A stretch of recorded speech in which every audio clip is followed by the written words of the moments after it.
This week on Cana and Mike's Movie Night, a Yankee, a Scotsman, a Persian, a Native American, and an Amazon walk into a bar. We're watching Wonder Woman.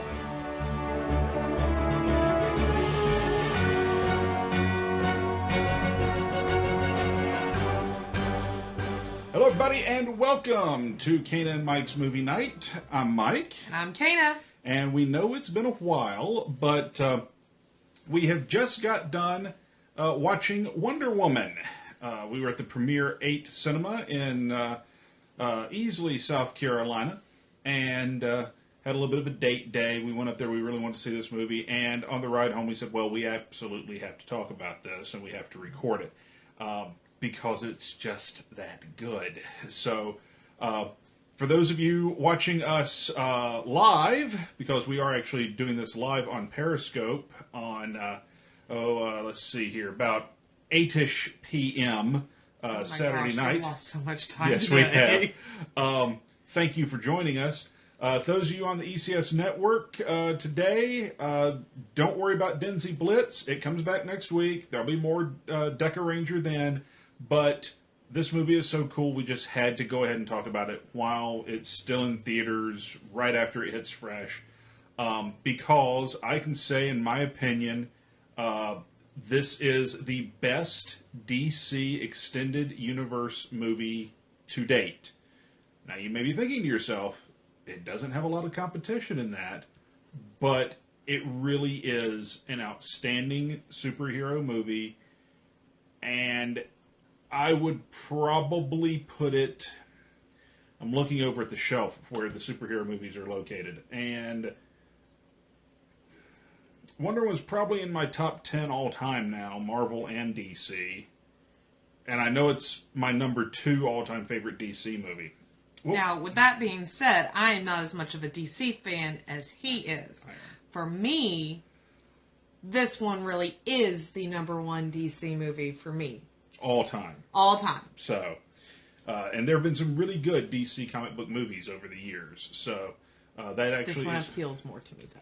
This one, it is quite high praise. Now, because this movie is still in theaters as this airs, in fact, it just went out of its first weekend, number one, this is your one and only warning, there will be some spoilers in this. We're going to try not to give massive spoilers, which means we're also not going to go... Major plot points. Yeah, which also means we're not going to do the usual go all the way through the movie beginning to end like we do on some of our episodes.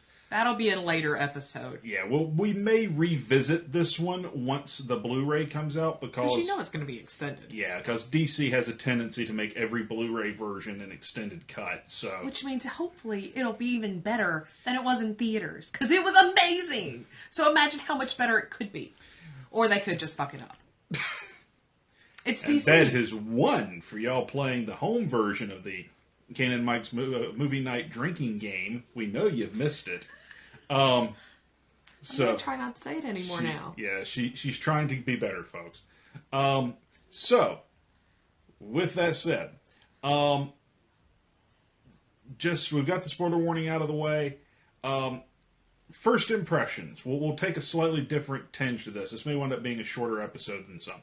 What were your first blush of this movie? Just if you're going to give someone the elevator pitch. I saw your Facebook post where you said, if you're only going to see one movie this summer. That's right. If you're going to only see one movie this summer in theaters, this would be the one. Because the epic scenes really do play well on a big screen. The war scenes, which you already know there's going to be some war scenes. You've seen the trailers. The trailers have already told you this, so this is not spoiler time.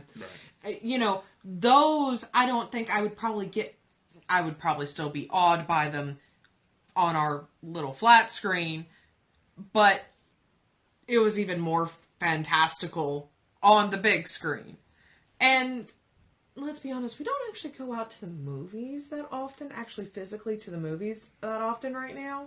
No. We're trying to adopt, so we're kind of a little bit... We're being penny pinchers. Yeah. I'll be honest. We do small date nights. Generally, movies are not on the splurge list. But unless they come out of the red box. And that's when I have a free coupon. or a discount. And we're only paying like $1.25 for it. But this one, we went and saw it at a matinee. And this movie, honestly, I'd be willing to go back and pay the full $10 to see it again. Yeah, the long and short of this for me, for anyone that knows me and knows my love of superhero movies, number one, I'm a sucker for origin tales. I'm a sucker for giving the origin of the hero. They did, and they did it really, really well. They didn't belabor it, which you could probably set an entire movie on Themyscira explaining how Wonder Woman came to be. But they didn't belabor the point in the movie, so good on you for that one. There was plenty of action. They remembered who Wonder Woman is as a character in this movie, which I think was very important. And I will say, I think, definitely in the DCEU, but possibly in all of DC superhero cinema, period, this is the first honest to God, it's a dyed-in-the-wool hero. Not ambiguously, not gritty real world, not villain who might be helpful when they got a bomb in their head, but an actual honest-to-goodness hero. And this is the first one that we've really seen probably since Christopher Reeves. Christopher Reeve as Superman was a superhero from the very beginning. Helen Slater in Supergirl, which was a spinoff of the Superman series, was a hero from the beginning. But if you look at the Batman movies, there's always that level of ambiguity to Batman because he's willing to go to certain extremes.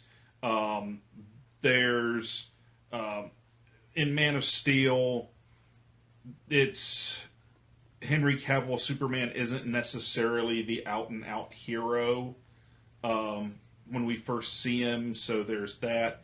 No, there's no two ways about it. Wonder Woman is a hero from the time she's a little girl. She's a hero. So I love that.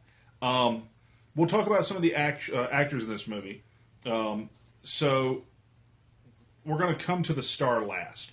I don't know the name of the actor, as I'm going to hand my wife her cell phone so she can look for these things.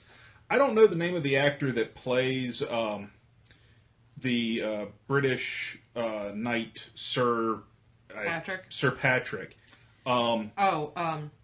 He was. If you've watched the Harry Potter movies, he was Professor Lupin. If you saw Dragonheart, he was the villain king.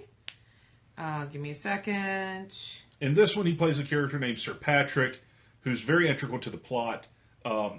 He's basically the voice in England trying to get the armistice that will end World War I, trying to make peace with the Germans.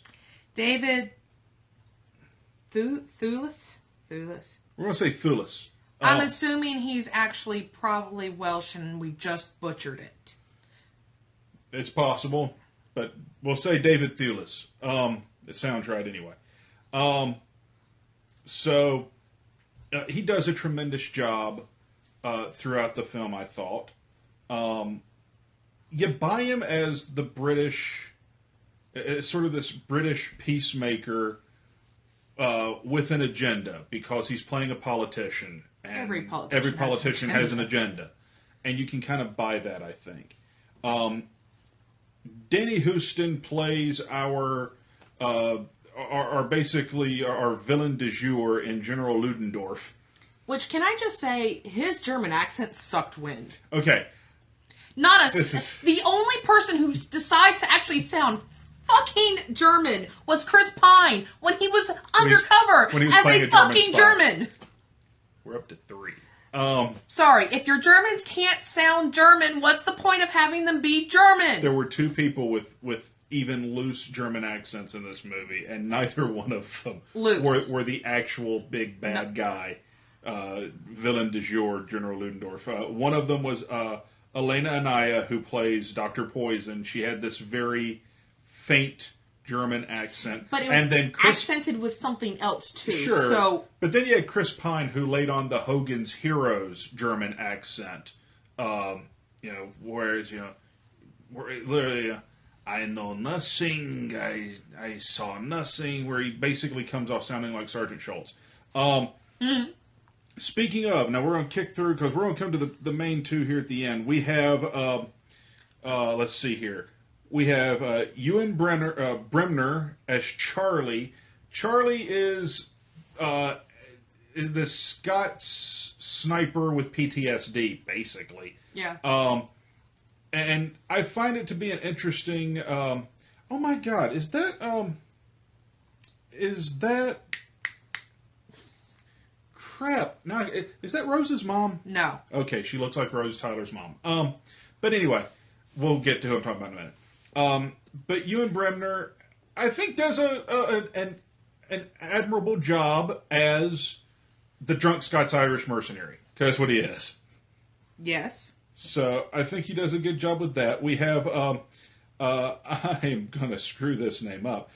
Saeed, I can get that part.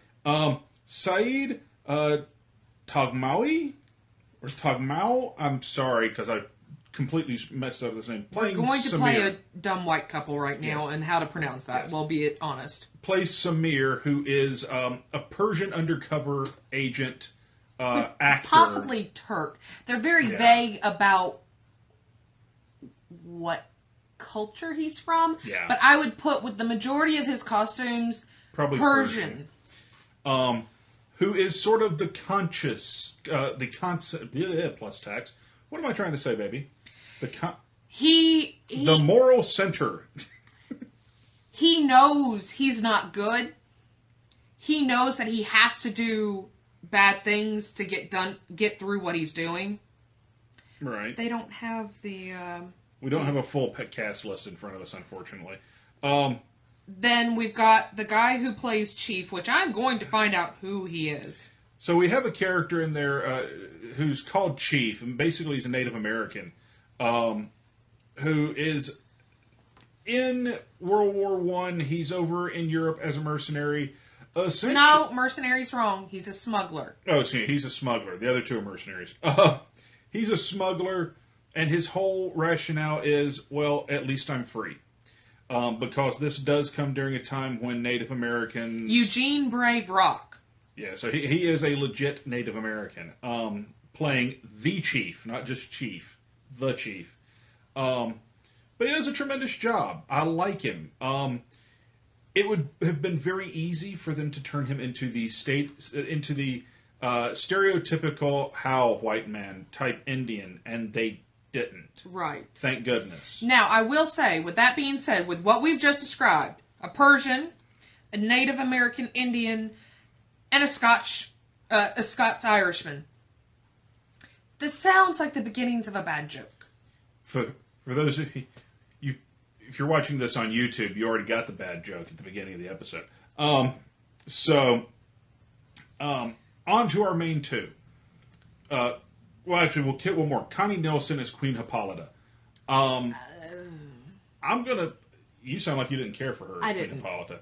I'm gonna say this: the Robin Wright, formerly Mrs. Penn, was in it as Antipy. Yes. And which is Queen Hippolyta's sister. And I thought she did a better job than Connie Nielsen. So, Robin Wright, as, how did you say that? Antipy. Antipy. I'm making it up as I go. Sure. Because I couldn't understand them. It kind of sounds like what they said in the movie. Does a tremendous job. You can buy her as the general. That's what she is. She's the general of Themyscira's armies that is there to train Princess Diana. Connie Nielsen, I'll say this, the one thing a lot of fans wanted them to do with Queen Hippolyta was they wanted it to be Linda Carter. After watching the movie, it wouldn't have worked. It would not have fit for Linda Carter to have been Queen Hippolyta. I think there would have been a place in the movie for Linda Carter, but that wouldn't have been it. So I think Connie Nielsen did an admirable job as Queen Hippolyta. She carried herself as if she were in charge, as if she were the leader of this group of Amazons on Paradise Island. So it worked for me. So our main two, we got Chris Pine as Captain Steve Trevor. No. Steve Trevor has previously been seen in television as played by Lyle Wagner. And Lyle Wagner's Steve Trevor from the old Wonder Woman television series was very much the straight-laced leading man with a little bit of the bumbling idiot to him. Chris Pine, who I really think pulled a lot of Captain Kirk out of the bag for this movie. And some of it more of the William Shatner Captain Kirk in places. But as my wife pointed out on the ride home when we were talking about this, at least it was in places where it was probably appropriate to get a little of the William Shatner style delivery. But I think he does a tremendous job. In this version, he is a spy, which is pretty much in keeping with the Steve Trevor character as he's appeared in television and whatnot before. In the comic books, he's basically just a pilot. But he's been a spy and a secret agent and all these things. And I think it really worked. I really liked Chris Pine as Steve Trevor. I thought he did a really good job as essentially Diana's Lois Lane, because that's always been the role of Steve Trevor. And it's in keeping with what we've seen out of this style character, because if you stop and think about it, Lois Lane, who is the non-powered sidekick of Superman, and would-be love interest, in Man of Steel and in Batman v Superman, she's the smartest chick in the room.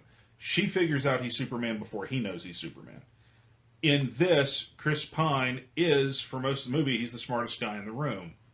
So it is very much, he is the daring, human, non-superpowered love interest who is willing to go out on a limb.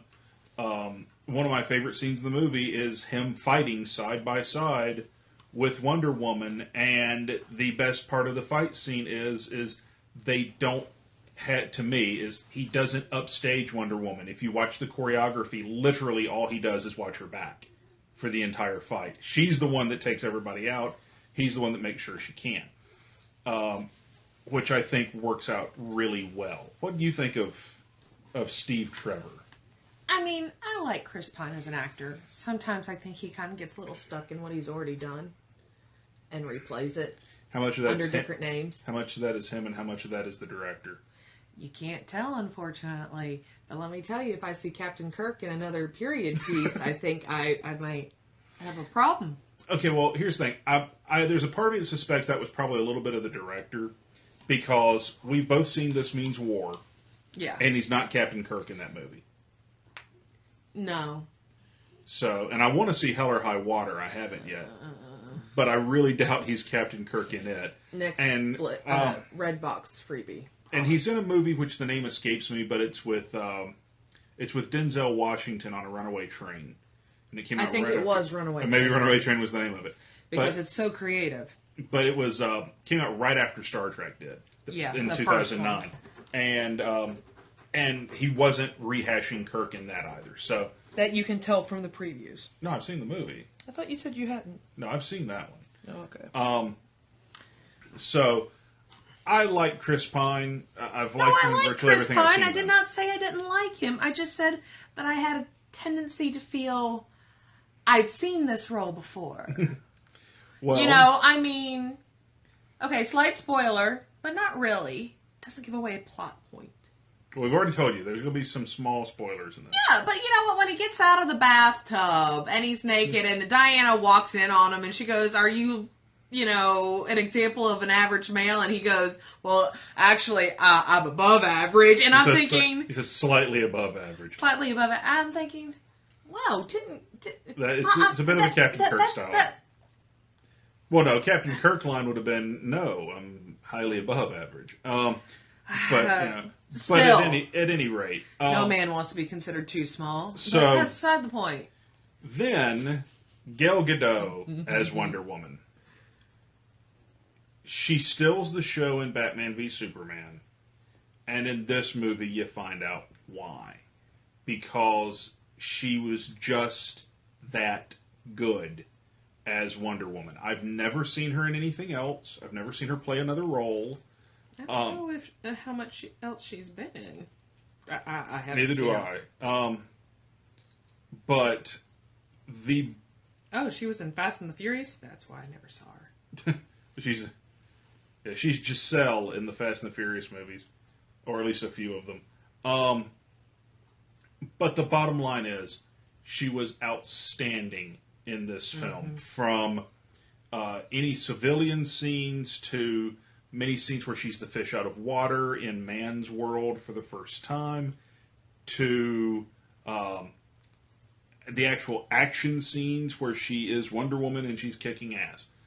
She does an absolutely tremendous job. Yes, totally agree. I had misgivings when I first saw her in costume before I ever saw Batman v Superman.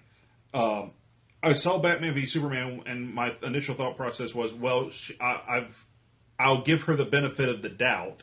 Let's see if she's good, or let's see if she's good in sound bites. And as it turns out, no, she's just good. I said last week on Periscope, by the way, if you're not watching us on Periscope right this very second, then check out our Periscope page. It's at ECS Podcasts on Periscope, just like our Twitter. I jump on there in the mornings fairly regularly. And just last week I had made mention that I thought Wonder Woman was going to be the make or break movie for the DC Extended Universe. That either this movie was going to be received well critically and financially and by the fans, or it was going to spell the beginning of the end of the DCEU. Now, for us leaving, before going into the movie and then leaving the movie, we heard more people make comments about how much better this movie was.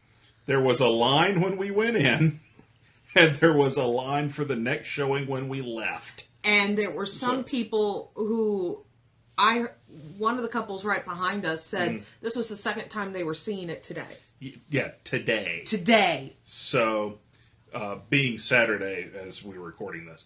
So, yeah, it's absolutely good movie there. Visually, it's very rare to see a World War I movie in general. Yeah. They get it. I can't think of a World War I movie that I've actually seen in recent years. Well, there's not any newer ones that I can recall. But no, that's my point. I can't remember the last time there was one. The only one I can recall off the top of my head, I think All Quiet on the Western Front is a World War I movie. Yeah, but that one's so old. But that's a very old one. Here's the bottom line. World War I, which often in the annals of history gets overlooked and overshadowed by the sequel. Don't call it a sequel. But World War I was so brutal a conflict. Because they were still using antiquated war techniques with modern day technology in their weapons. It was the bridging of the gap. Just as the American Civil War was in many ways the last major conflict to use Napoleonic era tactics with modern weaponry. World War I is really the end of that style of tactic and the end of the fortification as a legitimate defense. It's trench warfare. With machine guns. With machine guns and mustard gas and other chemical weaponry introduced to the battlefield for the very first time. And it's absolutely horrendous, where you could fight for years and years and not gain move an inch. Yeah, and gain 6 inches maybe of ground. And then there's the no man's land, which is the most feared words in World War I, if you were a soldier, were over the top. As in, you're going over the top of the wall, you're going to charge across no man's land and try to make it to the other side. And there's a reason they called it no man's land, because it was barbed wire and mines and hails of machine gun fire and whatever else. It was awful. They get it. They show it in this movie. And they use it as a vehicle to sort of be Diana's coming out as Wonder Woman. The visuals of London, the visuals of World War One Germany, of Paradise Island, the effects used in a lot of the fight scenes, where they do need the special effects and the digital technology, were but there was very good. A lot of practical. Yes. I was very impressed with the amount of practical because, let's be honest, it's a superhero movie. How many superhero movies have you seen in recent years that had almost equal number of practical effects as special effects? Yeah, I mean, you have digital effects, you have practical effects, and they used a good deal of practical. Practical will generally always look better than digital if it's done well. And it was done. And it was done well. Very well. The only effect in this movie that I can sit there and say, on was probably the lasso. Because the lasso just... It was a glowy gold band. I don't think that there was any good way to do that lasso. You're probably right. There probably was not an actual good way to do Wonder Woman's lasso. But... Honestly, I truly believe. I have a minor in theater. Granted, it is for more stage theater, which we can't use, digital effects on stage. But I truly don't believe that there would be an actual good way, practical or digital, to actually accomplish the deeds that the lasso was supposed to be able to do. Yeah. But beyond that, I love the costuming. I love the sets. I still had some problems with some of the costuming. Yeah. Well, she had a problem with one jacket. I'm sorry. The jacket they kept putting on Chris Pine, when he didn't have it on it, he looked like he fit in the time period. As soon as they put that sucker back on him, I swear he looks like he should be in World War II. One thing I did love from an authenticity standpoint is there is a scene where we do see Chris Pine as Captain Trevor flying planes, because he is still a pilot. We do Go see figure. him, and he winds up dropping bombs out of a biplane, and very much like what they would have done in World War I, like was actually done, it's literally the pilot holding a glorified hand grenade out over the side and dropping it. And we actually see him do that, which I appreciated a lot. And we'll get this one. I like Wonder Woman's costume. Mm-hmm. I think they did a good job of translating the comic book costume to the big screen. I know there are people out there whose names are not worth me mentioning, who did not like elements of her costume, and specifically the fact that it doesn't have stars on it. The bottom line is, when you change the origin of the character, which they did, in so much as it's World War I rather than II, they still keep her patriotic. It's still a red, white, and blue costume, basically. There's no white on her costume, baby. Actually, towards the very end, if you watch, slight spoiler, they do make it a point that a lot of the gold accoutrement on her costume starts to glow silver. So you silver, but not white. Which in heraldry is the same as white. So anyway, it's an analog. It works, and I like it. I think they did well with it. Well, she does have a star. Yes, but it's not the traditional star, 5-pointed star. But there's a star on her headband. So she does have a star, so all the little critics can shut their mouth. But she's got a star. The costume works really well. And when you take into account that she's in England, or she's working with the English, with an American in France, on a team being led by an American, as long as you get the main colors in there, with a Persian, we're okay. And a Native American. Yes, we got the joke in the bar already. So what do you get when you mix? Oh, you get the League of Nations. And it hopefully will work better. Yeah, well. So, we'll get to my wife's favorite part, one of her favorite parts, which is the soundtrack. The soundtrack was fantastic. I appreciated, there are going to be no modern songs in this. So all of you who want your stupid remixes of classic songs, this is not the soundtrack for you. But for the rest of us who enjoy actual real music, what? Okay, so I'm going to throw this out there. If you were expecting Guardians of the Galaxy, go find another movie. But if you were expecting a rich orchestral soundtrack, which will actually guide you emotionally through this movie, it really I cannot stress this enough.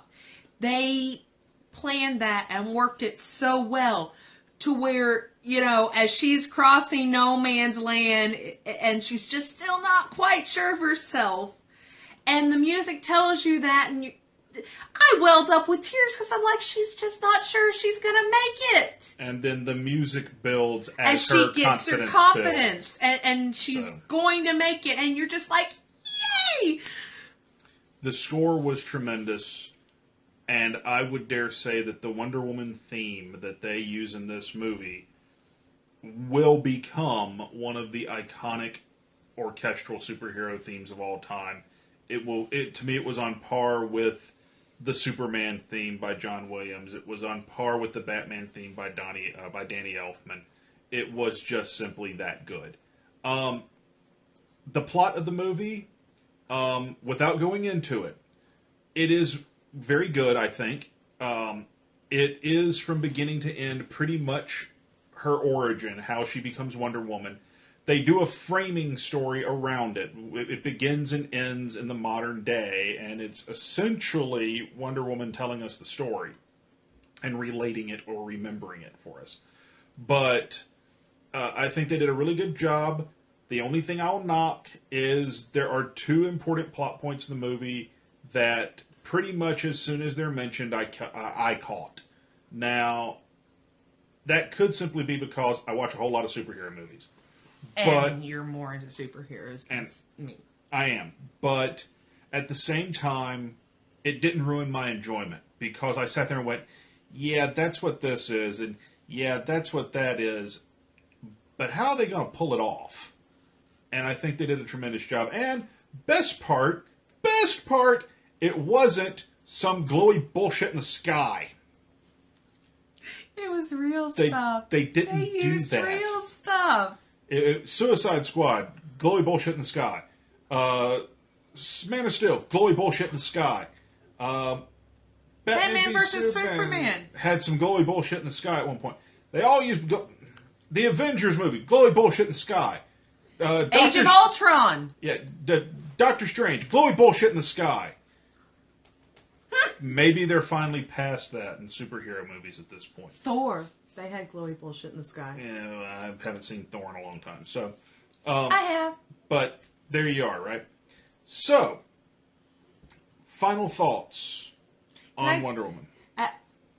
I will admit that I think I've laughed more during this movie than I did in probably any of the other superhero movies, because even though Wonder Woman's an Amazon, and God, if I could be an Amazon, I so would now. And it's set in a time frame that my great grandparents would have been adults through. Mm-hmm. I could still relate to her. Yeah. Like, it was a spoiler, but not a spoiler, because it has no bearing on the plot. That's my view. It's not a spoiler if I'm not giving away the plot. The ice cream scene? Oh, well, that was not the one I was thinking about, but the ice cream scene. Oh my gosh, when you guys see it, anyone who knows a woman will understand. But no, she's, walking in London, never seen a baby before. What does she do when she sees a baby? Oh, it's a baby! Oh! And I looked at him and I was like, oh my gosh, I do that. Yes. It's, in certain ways, it's a fish out of water story. In certain ways, it's a coming of age story. I'm totally a fish out of water most days. It's incredibly well done. And I know we're a broken record when we say that at this point. Oh, but we're it really pre-ordering is that it. good. As soon as I see it going up for pre-order... Not an Amazonian cat. No! She can... Barely a cat at all. So, my final thoughts as my wife composes herself. Visually, incredible. The story, extremely well done. It truly is a superhero movie in that it's a hero, and there's no two ways about it. The cast, I did not think had a weak link. You even said that you liked Etta Candy in this one. I thought Etta Candy was done as it was a good compromise on the Etta Candy character. The failed TV pilot portrayed her as a very competent right hand for Wonder Woman. The original television series, she's a complete ditz. In the original comic books, she kind of fulfilled the comic relief role. In this, she was somewhere in between. She was comedic, but she was competent. So I enjoyed that. Like I said, the cast doesn't have a weak link. The story is good. The soundtrack is incredible. The only thing I could nitpick about the entire movie is there's one or two parts of CG that are dodgy. One of them's the lasso, and there's a little bit of dodgy CG towards the end. Yeah, that's about it. I don't know how you could get around that one either. No. So, but that's about it. If the worst thing I can say about your superhero movie is there's some dodgy CG, this coming from the dude that watches Power Rangers, Kamen Rider, and Super Sentai, if that's the worst thing I can say is you got some dodgy CG, I'll look past it. I'm accustomed to dodgy CG. Never mind, I'm going to stop. But to me, yes, go see it in theaters. Yes, buy it. We have seen...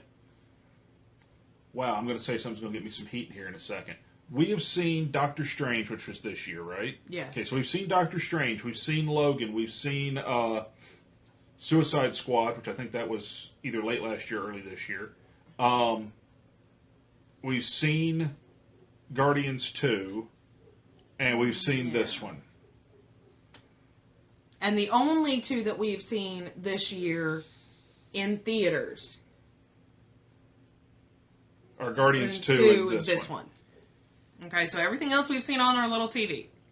With the possible exception of Logan, this is the best superhero movie that's come out this year. And when I say the possible exception of Logan, it really is just going to depend on what you want out of the movie. If you want the end of the road of the hero, if you want the end the of nitty-gritty, if you want the no holds barred, if you want the nitty gritty, anything goes, and you want the end of the hero's journey, then Logan. But if you're wanting chapter 1, and you're wanting there to be some fun and some lighthearted and some badassery, a good chapter 1, yeah, and some badassery and all of that. Oh, you know what? I did not get this said. What? Okay. I would like this said. The Amazonian costumes. Yes, there was some sex appeal to it. Mm-hmm. But they were done so tastefully. Like, there was reasoning behind all of it. They weren't just wearing, bikini thongs, under bracers and chest piece that showed tons of cleavage. They actually had purpose and movement, and they even showed how when Diana gets to London and has to be putting on civilian clothes, for lack of a better term. You can do a sexualized outfit in a movie, and it can either be apparent that that's all it is, or it has a purpose, and the person wearing it carries a confidence, and they own it. Yeah. So, in this case, the costumes are sexually appealing. I can say that. They're attractive. They're unattractive people. I think they look hot in it, But they are not gratuitous. They do not, they're not, quote, impractical. And for anyone who thinks they are impractical, show why it's not. I will point your attention to the scenes in London when Diana's trying on the female clothes in man's world, as the Amazonians would call it. I call them civilian clothes. Yeah, and she shows you how impractical those are. So they turn it into a gag, which I thought was tremendous. So yeah, it's they were great. Tastefully done. They are, and truly, there was no flesh that was shown that was unnecessary. Yeah, I'd go along with that. I mean, it looks like an evolution of Greek Roman era clothing in right. a way, so. Adjusted for females. I mean, there was not an overabundance of cleavage. I don't think I saw a bikini top anywhere. There were some tunic dresses that had slits all the way up to the hips, but they were wearing boy shorts or mini skirts underneath that still provided plenty of decency. Mm-hmm. And for the true warriors, the ones practicing, they had on boy shorts or briefs, and they still had, their oh gosh, I actually used to know the name of this piece of costume, and I can't remember, but the overskirt of it, covered it up. So unless they were doing a high kick or were flipping in the air some way, not quite Xena style, but, somewhere along those lines, they were still so well covered, and I would have no problem taking a child to see this. Well, let's wrap this up. What are your final thoughts on this one? I've given mine already. Go see it. Go buy it. It is a great movie, and if you miss this, you will regret it. Now, I'll ask my wife a question I asked several people. Is it A, good for a DC movie? B, is it good for a superhero movie? Or is it just a good movie? Can it be all three? Well, here's the thing. If it's I don't like DC movies, so it's a good DC movie. Well, no. If it's a good movie, then it's just a good movie. There's no other qualifiers to it. There are people who will sit there and go, well, it's good for a superhero movie. See, I don't think like y'all. It's a good movie. It's a good movie. It's a good movie. It is. Like I said, I'm not a big fan of DC. This is a great DC movie. What's your rating for it? We still do that on this show. Okay. Cell phones down. All the way. 100%. Didn't even think about my phone. 2 cell phones down. Go see this one. If Justice League comes close to what this movie is, then it'll be just fine. You've got Ben Affleck as Batman. Which I was pleased with his Batman. Who has done a tremendous job under less than ideal circumstances in 2 movies. And Gal Gadot, yeah, she's Wonder Woman. And as identifiable to a generation as Linda Carter is in that role, for my generation, Linda Carter was Wonder Woman. Well, to this generation, that's going to be Gal Gadot. She did that well at it. So, well, folks, I think that about wraps this one up. I thought this one was going to be shorter. What do I know? So, we ask, of course, check out all of our stuff on Facebook, all the different Facebook pages from the ECS Network shows. Please share, like, and subscribe this video, and check out all the other great videos here on the ECS Network on YouTube. Check us out on Periscope and on Twitter. You never know when we'll be live on Periscope. It's at ECS Podcasts. And we're on Instagram every once in a blue moon at ECS Network. And check out our store, cafepress.com/ECS Network. You can help us out here. We need some new lighting. That's our next big get that we're working on. So do go over there, pick up a cool t-shirt, a hat, what have you. Help support all the great shows here on the channel. Until the next time we see you, which I have no idea off the top of my head when that might be, though there could be Pirates of the Caribbean involved, now that I think about it. Until then, I'm Mike. And I'm Cana. We'll see you next time on Movie Night.